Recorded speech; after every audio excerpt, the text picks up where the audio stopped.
This is Bumper to Bumper TV. The 2019 auto show season came to a close in New York with the concept of exclusivity front and center. Luxury brand Maserati touted the Levante crossover. An example of their strategy was demonstrated by a relationship with former NBA star Ray Allen. The Kia brand is also playing in the niche with a drift edition of the Stinger sports sedan, with only 800 being offered for sale.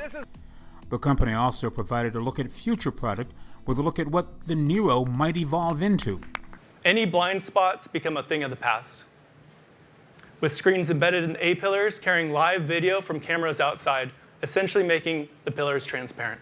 Alfa Romeo, which is well known as a boutique brand, pulled the silks off of a special edition of the Giulia sedan and Stelvio SUV that are being intentionally offered in limited numbers. The cars that are in front of you today are hyper-exclusive vehicles, rare weapons in our arsenal. Only 110 will ever grace North American soil. Not to be outdone, Acura, which already builds the very limited NSX sports car, is now offering a special edition version of the TLX Sport sedan. This PMC edition is a very exclusive vehicle. There are 360 of these made with this exclusive Valencia red paint. So this is a car that's made for very discerning customers. One of the interesting things that has developed at this year's New York Auto Show is that domestic automakers, which used to be the big dogs here, are less of a factor. In fact, it became obvious this year when General Motors didn't even bother to exhibit any new product. One domestic automaker, the Lincoln Motor Company, did show up to introduce a new platform in the luxury segment. The Corsair is a replacement for the MKC. This happening as the brand continues to reinvent itself.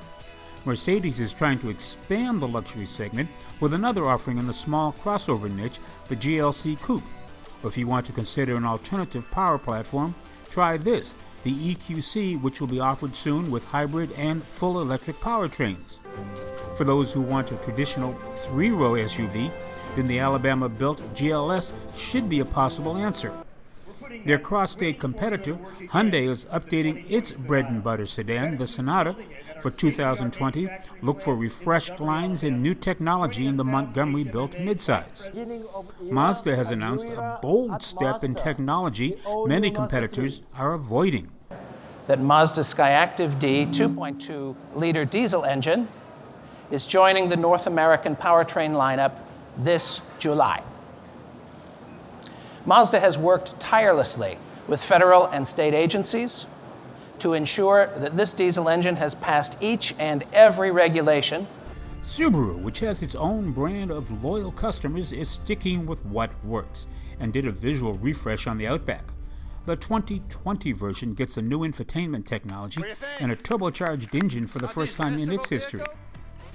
Toyota is competing in all segments of the passenger car market. At the small size, the Yaris gets a restyle and updated technology. And in the midsize and growing larger portion of the industry, the new Highlander was presented to the public. It's a long way from the small SUV originally built on a sedan chassis to a sizable crossover with high-end features. With some concerns about the future of the domestic and global economy, the automakers hope these latest offerings will keep the buying public's attention and loyalty. This is Greg Morrison.